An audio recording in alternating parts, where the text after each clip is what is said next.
Les damos la bienvenida a nuestro espacio derechocrítico.sb, siempre con Salvador Meléndez y Julio Osegueda. Y en esta ocasión vamos a abordar nuevamente, porque es nuestra serie de videos dedicada especialmente a la ley de compras públicas, vamos a abordar siempre este tema y lo haremos de la mano de uno de los principales especialistas en derecho administrativo en nuestro país, Roberto Oliva de la Cotera, quien es doctor en Derecho Administrativo por la Universidad de Salamanca, es catedrático de la Maestría de Derecho Administrativo en nuestro país y un reconocidísimo litigante y especialista de este tema, quien además escribió, entre otros títulos, el libro Derecho Administrativo. Sí, en ese orden de ideas, Roberto, bienvenido, esta es tu casa, es un honor para nosotros tener un especialista con tanta preparación, abordando un tema desde tu enfoque, ¿verdad? Y sobre el libro Derecho Administrativo, vemos que lo has escrito con Ricardo Rivero Ortega. Coméntanos un poco del libro, por favor, Roberto. Bueno, en primer lugar, muchas gracias por la bienvenida, pues para mí es un placer estar con ustedes. Un saludo a la comunidad jurídica.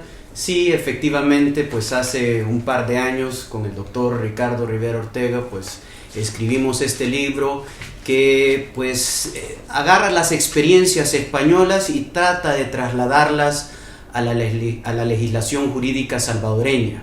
Trata los temas elementales de derecho administrativo, el concepto de lo que es el derecho administrativo, organización, el acto administrativo, procedimiento administrativo, el tema fundamental de las sanciones que pues estamos expuestos todos los ciudadanos y por supuesto pues también el tema que nos trae el día de hoy, que es el relativo a las compras públicas, a los contratos administrativos.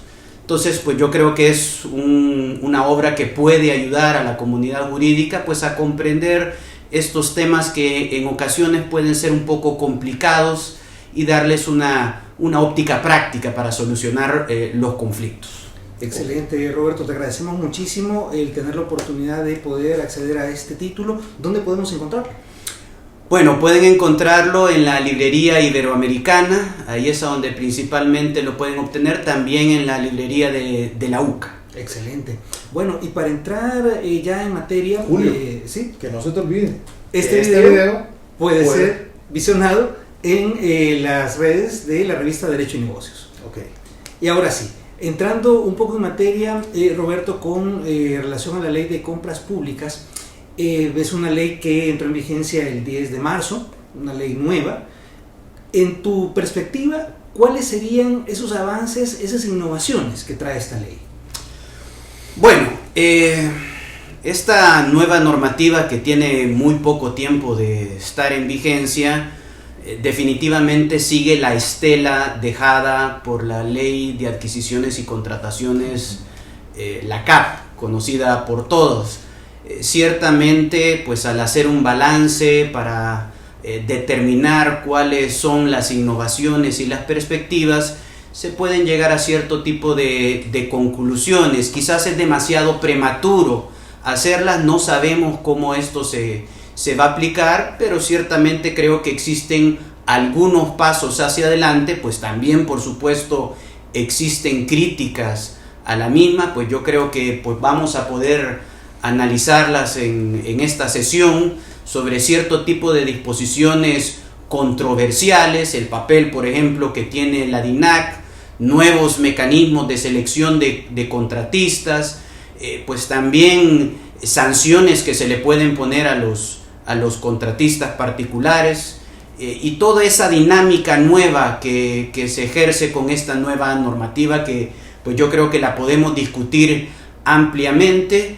Ciertamente también hay avances importantes, creo que especialmente en lo que respecta a la ejecución de los contratos administrativos. Todos sabemos que este tema de la contratación pública se puede dividir en dos partes, lo que yo me atrevería a definir como la parte adjetiva relativo a los procedimientos de selección de contratistas, donde digamos que en El Salvador existe desde hace tiempos un consenso de que debe de seguirse un procedimiento, un íter lógico que asegure que la oferta que se va a elegir realmente es la más conveniente. Lo que sí, digamos, de alguna forma todavía tenía vacíos es lo relativo a la ejecución del contrato, donde podían surgir controversias, antinomias que no eran solucionadas plenamente por la LACAP. Yo creo que esta ley de compras públicas pues da cierto tipo de pasos hacia adelante para resolver todas estas problemáticas que antes no tenían solución. Combinado con la ley de la jurisdicción contencioso administrativo, creo que pues se tienen los elementos para que no solamente lo relativo a la selección de contratistas, sino lo relativo a la ejecución pueda encontrar un feliz término en nuestro sistema jurídico. Excelente, Roberto, qué buena introducción la que has hecho, pero también la ley de compras públicas tiene una nueva terminología, es decir, hay nuevos términos jurídicos que la normativa utiliza, un poco distintos a los de la antigua ley que nos regía, que era la LACAP. Entonces, háblanos un poco de la terminología que ocupa la ley de compras públicas. Sí, bueno, realmente la terminología que se utiliza en esta nueva normativa, pues quizás no corresponde mucho a la idiosincrasia jurídica que se tenía. Creo yo que esto se debe a que muchos términos, vocablos, se adoptan de convenios internacionales, por ejemplo, del BID, que pues se utilizan en otras latitudes y que acá en El Salvador pues parecen un poco extraños. Por ejemplo, en lugar de utilizar bases de licitación, términos de referencia, que era lo que nosotros estamos acostumbrados, hoy se denominan documentos de solicitud. Terminología que, como decíamos, parece bastante ajena. En lugar de licitación pública, se utiliza el término licitación competitiva. Este especialmente creo yo que es un fallo de la ley, porque nuestra Constitución, en el artículo 234, utiliza precisamente el término licitación pública como mecanismo que debe de ser empleado como regla general. En ese sentido creo que es un poco desafortunado este cambio terminológico. Al final, pues esto no tendría que tener incidencia, pero yo creo que deben de respetarse los términos que constitucionalmente se han utilizado tradicionalmente en nuestro país. También, pues yo creo que el tema de otros términos que también resultan sumamente ambiguos, que no tienen un contenido propio hasta el momento, podría ser pues también lo relativo a otros procedimientos e inclusive otros contratos administrativos. Se sustituye el término suministro, que era el contrato administrativo para proveer de bienes o servicios, por el término no consultoría. Bueno, también un término un poco raro. Pues ahí podemos ver, también se elimina lo que sería el concurso público y no se utiliza más ese término. Por eso es que, sin perjuicio que los términos solo son términos y al final lo que importa son cómo se va a aplicar, o sería cómo se va a aplicar la norma, y que esto asegure la moralidad administrativa, asegure los derechos ciudadanos, y que todos estos procedimientos pues van a asegurar la igualdad, la competencia y la transparencia. Pues yo creo que pues ese es un paso que no del todo es acertado, ¿verdad? Y que sería una de las críticas que yo tendría para esta nueva ley. Excelente. Y hablando de terminologías, hay una que ya puede ser que estemos acostumbrados a ella, pero que puede tener también un cambio, que es el tema de la contratación directa. ¿Es nueva, es diferente, es igual a la que teníamos en la CAP? ¿Qué pasa con la contratación directa? Sí, bueno, la contratación directa pues ha sufrido cierto tipo de cambios. Nuevamente mantiene en esencia pues los conceptos fundamentales que planteaba la Ley de Adquisiciones y Contrataciones, los motivos por los cuales se puede proceder a la contratación directa, pues guardan similitud con la ley que pues acaba de sustituir la Ley de Compras Públicas. Sin embargo, quizás la mayor innovación se da en el tema de la contratación por razones de urgencia, porque hay una contratación directa por razones de urgencia y otra por un estado de urgencia. Y esto responde a quizás los acontecimientos que se han dado a partir del COVID-19, de estos grandes trastornos al orden público, situaciones de emergencia que pues han provocado que sea necesario un mecanismo ágil que dé respuesta a, por ejemplo, situaciones como calamidades públicas, terremotos, epidemias o situaciones similares. En ese sentido se hace una especie de decisión. La contratación por razones de urgencia que se da para casos concretos, es decir, específicamente a partir de un supuesto que cada administración debe de determinar, por supuesto siguiendo los criterios de objetividad, de que esto haya surgido a partir de situaciones imprevisibles que no se pudieron advertir inicialmente y que sean debidamente comprobadas y motivadas por la administración. Y por otro lado, pues una urgencia a partir de la declaración de un estado o una situación de calamidad pública. Estamos hablando justamente de una emergencia general que lo que busca realmente es la subsistencia del Estado. Ya no se trata de una emergencia específica, sino una emergencia general.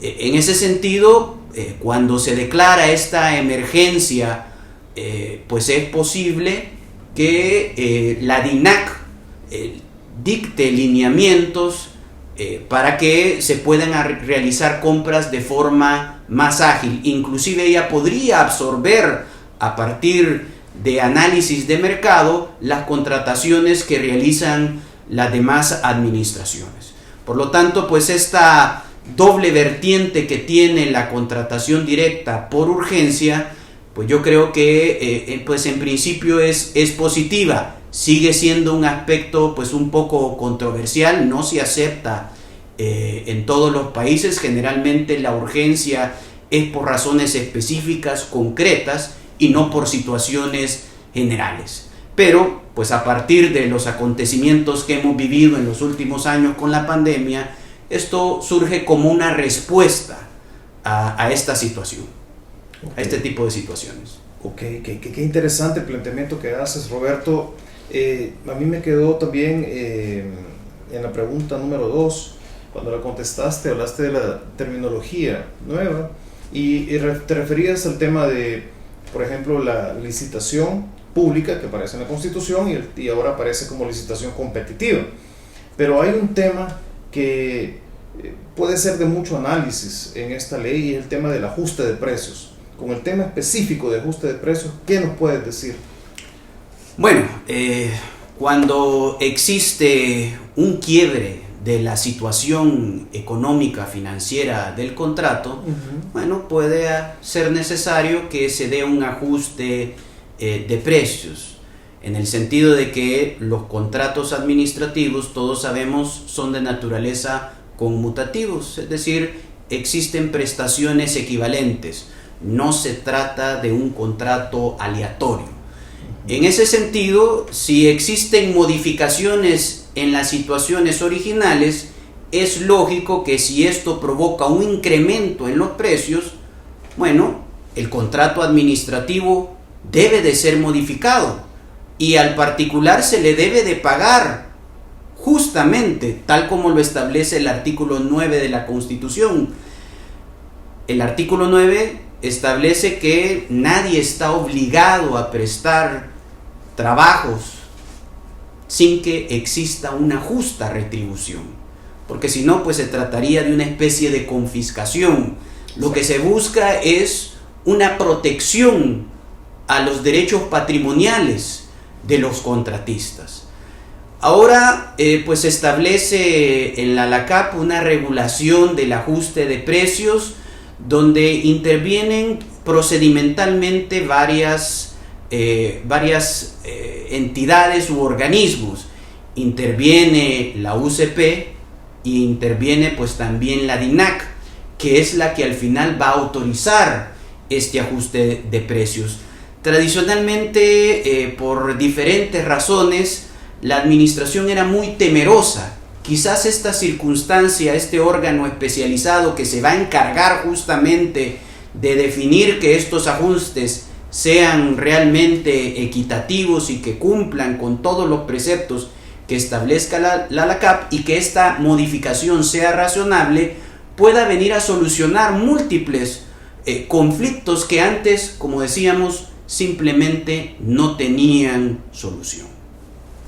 Excelente, estamos viendo una gran necesidad de meternos de cabeza en los nuevos términos que trae esta ley, y seguramente que al inicio vamos a tener una serie de inconvenientes precisamente por su implementación, tanto desde el punto de vista del particular que pretende ser un prestador de bienes o servicios al Estado, como del mismo Estado que realiza este procedimiento. Y esto va a generar también la necesidad de que el particular presente sus reclamaciones. Hay un aspecto bien interesante que viene en esta ley que tiene que ver con la técnica recursiva, tiene que ver con los medios de impugnación. ¿Cómo se aborda este tema en la ley de compras públicas? Bueno, el tema de los recursos administrativos pues también es otro de los puntos controversiales de la ley, específicamente en cuanto a los plazos, que son sumamente breves. Yo creo que es correcta la visión de que se implementen mecanismos recursivos. La administración evidentemente puede errar, pueden haber yerros, y por lo tanto deben de existir mecanismos para reencauzar la voluntad de la administración hacia lo que sería la legalidad. Se establecen dos recursos: el recurso de revisión y el recurso de apelación. El primero debe de presentarse en el plazo perentorio y fatal de 2 días, y el recurso de apelación pues se tiene que presentar en el plazo de 3 días. El primero no es un recurso jerárquico, se tramita ante la misma autoridad que dictó el acto, y el segundo, la apelación, ante el Tribunal de Compras Públicas, que es una entidad que ha sido creada exclusivamente para resolver este tipo de problemáticas. Ahora, una pregunta que pudiera surgir y que no se encuentra plenamente solucionada y que debe de interpretarse sistemáticamente para encontrar cuándo es posible recurrir y cuándo quedan las puertas cerradas, pues sería los tipos de procedimientos selectivos que dan pie a que existan recursos administrativos.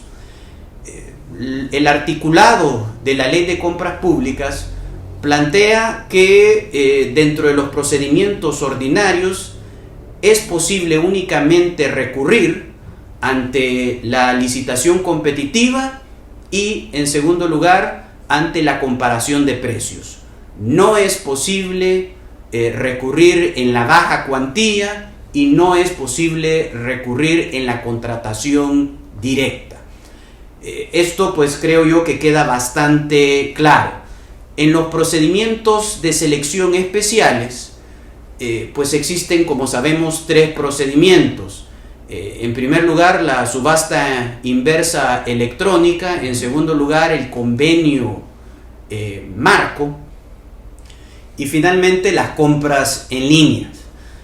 De estos 3 mecanismos especiales de selección de contratistas, únicamente se admite recursos administrativos en lo que sería la subasta inversa electrónica, es decir, se deja a un lado el convenio marco y las compras en línea. Es decir, pues al final no todos los procedimientos de selección de contratistas van a ser objeto de recursos administrativos.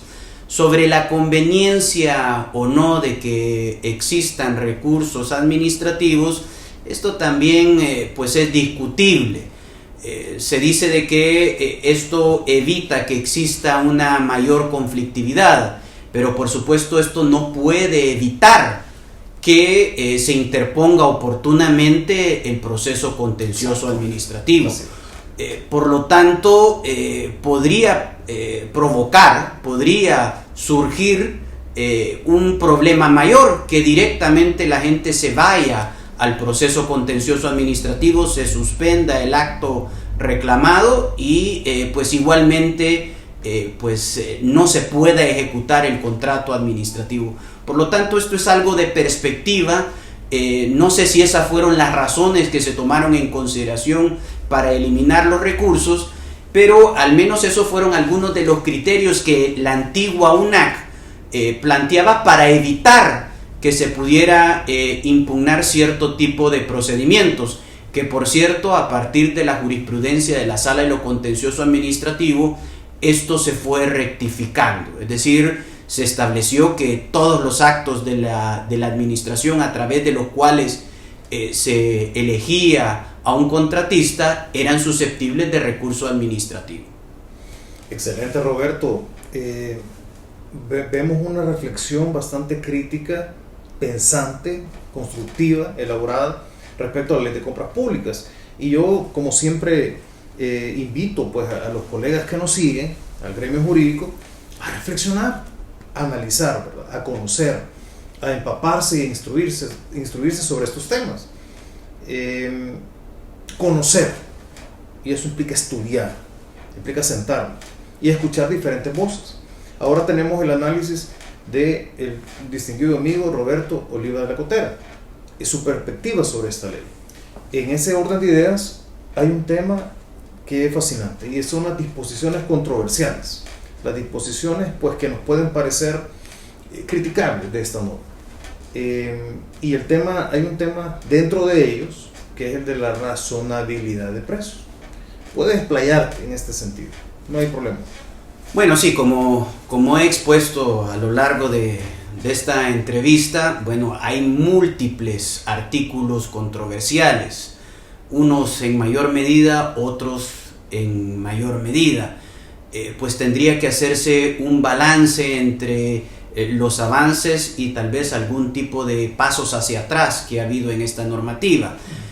Yo creo que realmente en la ejecución contractual ha habido cierto tipo de avances, especialmente a la hora de reconocer el principio de equilibrio económico-financiero del contrato establecido en el artículo 5, que yo creo que es importante.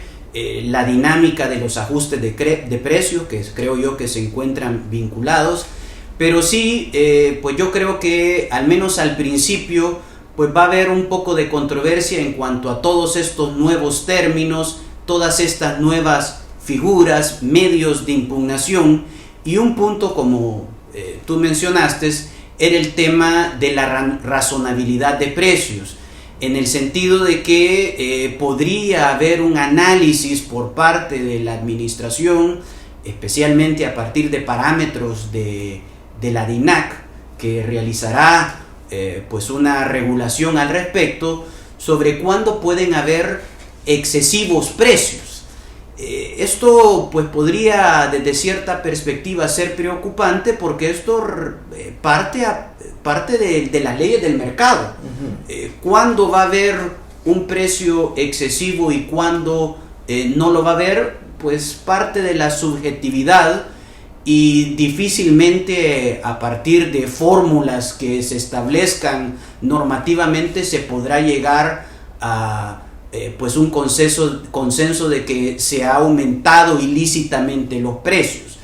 Esto pues en principio pues me parece un poco controversial, me parece un poco difícil de determinar, y entraría un poco la subjetividad de la administración, y que se impongan sanciones o que inclusive pues podrían haber consecuencias no solamente administrativas y responsabilidad administrativa contractual, sino inclusive pues esto podría extrapolarse al ámbito penal, ¿verdad? Como una especie de defalcación que puede hacerle un particular al Estado. Pues yo creo que en principio no son del todo convenientes. Si bien la idea puede tener un sustento positivo en la práctica, pues también pueden haber excesos que yo creo que no deben de ser permitidos. Justamente en eso consiste el derecho administrativo, en ese balance que debe de existir sobre las prerrogativas de la administración y por otro lado los derechos ciudadanos. Excelente, realmente va a significar la entrada en vigencia de esta ley una gran necesidad de tecnificación por parte de los operadores del Estado, por parte de los servidores públicos. Hay muchos temas que es necesario meternos de cabeza, estudiarlo bien para no cometer errores o cualquier otro tipo de inconvenientes que puedan generar este tipo de consecuencias que, como bien lo mencionas, pueden transitar ya a otras esferas mucho más complicadas. Estos temas de alguna manera han sido abordados a nivel teórico en el libro de Derecho Administrativo, pero tenemos también una primicia que queremos compartir con el público, y es que en las próximas semanas, meses tal vez, vamos a tener una nueva publicación, ¿no es cierto? Sí, efectivamente. Pues quizás en un mes, no sería tan largo, en un mes, pues vamos a sacar ya a la venta y a publicación lo que sería unos comentarios a la ley de compras públicas, que trata de mezclar aspectos teóricos esenciales de lo que es la temática de los contratos administrativos, pero también una visión práctica de cómo podría funcionar esta ley a partir de los antecedentes jurisprudenciales que los nuevos tribunales, el nuevo sistema de tribunales contencioso administrativo pues han desplegado en los últimos años. Entonces yo creo que este podría ser un esfuerzo importante para señalar las directrices, la dirección, el rumbo de la nueva normativa y la dinámica de las contrataciones estatales. En ese sentido, Julio, qué importante es el esfuerzo que hace nuestro amigo Roberto Oliva de la Gotera respecto a esta ley. Y cuando ese trabajo ya esté para ustedes, pues ya sabes, Roberto, que esta es tu casa y podemos hacer un análisis de esa reflexión. Sería interesante para el gremio. Y bueno, no sé si tienes algunas palabras de cierre para el gremio jurídico. Bueno, yo creo que es importante para todo el gremio, para toda la comunidad jurídica, que sigamos pues tratando de especializarnos en las diferentes materias. Todos tenemos mucho que aportar para que este sistema tan importante que pues busca que se le solucionen las problemáticas a la gente pueda avanzar, pueda realmente caminar hacia adelante, pues y tengamos un mejor país pues en El Salvador. Excelente. Bueno, no nos queda más que agradecerte por este espacio que ha sido muy constructivo, nos ha dado muchas líneas que tenemos que ir a revisar para que nuestras actuaciones, tanto en lo público como en lo privado, sean las adecuadas, y como siempre, pues no nos queda más que recomendarles: ejerzan con honor y formémonos con pasión. Y finalizamos el video recordando a Maquiavelo: no confundir el ser con el deber ser. Gracias y bendiciones totales. Para servirles.